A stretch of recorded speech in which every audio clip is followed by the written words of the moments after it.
அன்பே சிவம். அன்பிலார் எல்லாம் தமக்குரியர், அன்புடையர் எல்லாம் உரியர் பிறர்க்கு. வணக்கம் நேயர்களே. செய்யும் தொழிலே தெய்வம் அப்படிங்கிற இதில் தையல் கலையை பார்த்துக்கிட்டு இருக்கோம். அதில் இன்றைக்கி குல்ட்டிங் அப்படின்னா என்னன்னு பார்க்க போகிறோம். குல்ட்டிங் அப்படின்னா இரண்டு துணிகளுக்கு இடையே பஞ்சு அடைக்கப்பட்டு மெத்தை போல் உள்ளது குல்ட்டிங்.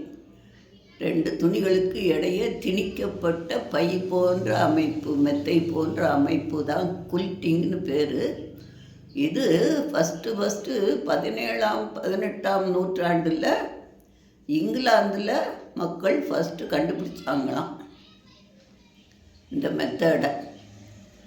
இது எதில் எல்லாம் பயன்படுதுன்னா, அந்த போர் கவச உடை போடுவாங்கள்ல, அப்போது அந்த கவசம் உடம்பில் உறுத்தாமல் இருக்கணுங்கிறதுக்காக அந்த மெத்தை போன்ற ஒரு அமைப்பு வச்சு தைச்சிருக்காங்க போர்க்கவசங்களில்.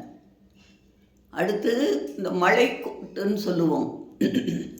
குளிர்காலத்தில் மேலே தண்ணி விழாமல் இருக்கிறதுக்கு ஒரு ரப்பர் ஷீட்டில் மழை கோட்டு, அதுக்குள்ளே கூட இந்த பஞ்சு வச்சு தைக்கிறாங்க. அதனால் என்ன பெனிஃபிட் அப்படின்னா, அந்த உடம்புல உள்ள வெப்பமானது அந்த வெளியே போகாமல் பாதுகாப்பாக இருக்கும். கதகதப்பாக வச்சுருக்கோம் உடம்ப அந்த காட்டன் வைக்கிறதுனால. சரி, உடையில் எடுத்துக்கிட்டோம்னா பெண்களுடைய உடுப்புலையும் சரி, கவுனில் சரி, அந்த தோளிலிருந்து இடுப்பு வரை உள்ள பாகம் பாடிஸ் அப்படின்னு சொல்லுவோம். அதுலேயும் தோள்லேருந்து பாடிஸ் வரைக்கும் ஒரு வட்டமோ ஒரு பானா கழுத்தோ இப்படியெல்லாம் வச்சு நமக்கு எந்த வடிவம் வேணுமோ அந்த மாதிரி வடிவம் வச்சு தைக்கிறது யோக்கு அப்படின்னு பேர். யோக்கு.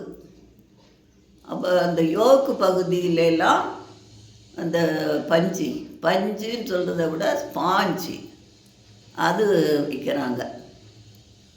ஸ்பாஞ்சின்னு இந்த மெத்தை போல் ஒரு இது பேப்பர் இருக்குது, அதில் ரோஸு செய்யலாம்.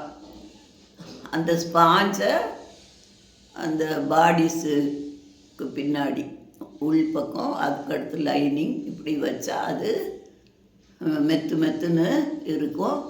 ஒல்லியான உருவம் உள்ளது பிள்ளைகளுக்கெல்லாம் அந்த ஸ்பாஞ்ச் வச்சு தைச்சோம்னா பிள்ளை கொஞ்சம் அகலமாக இருக்க மாதிரி தோற்றம் தரும். இப்போது அந்த குல்ட்டிங் எப்படி தைக்கிறதுங்கிறத நான் சொல்ல போகிறோம். ஒரு படத்தை காமிக்கிறேன். அதாவது கடையில் பஞ்சு முந்தியெல்லாம் நாங்கள் எடை போட்டு வாங்கிட்டு அதில் அந்த குத்தக்கூடிய அந்த பருத்தி கொட்டையில் உள்ள விதையில் உள்ளது அந்த குச்சி அது இதுமாக இருக்கும். அதெல்லாம் கை பார்க்கணும்.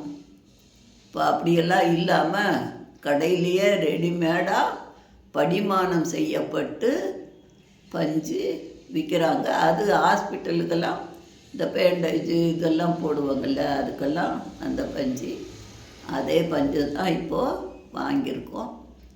வாங்கி என்ன பண்ணுறேன்னு காமிக்கிறேன், பார்த்துக்கோங்க.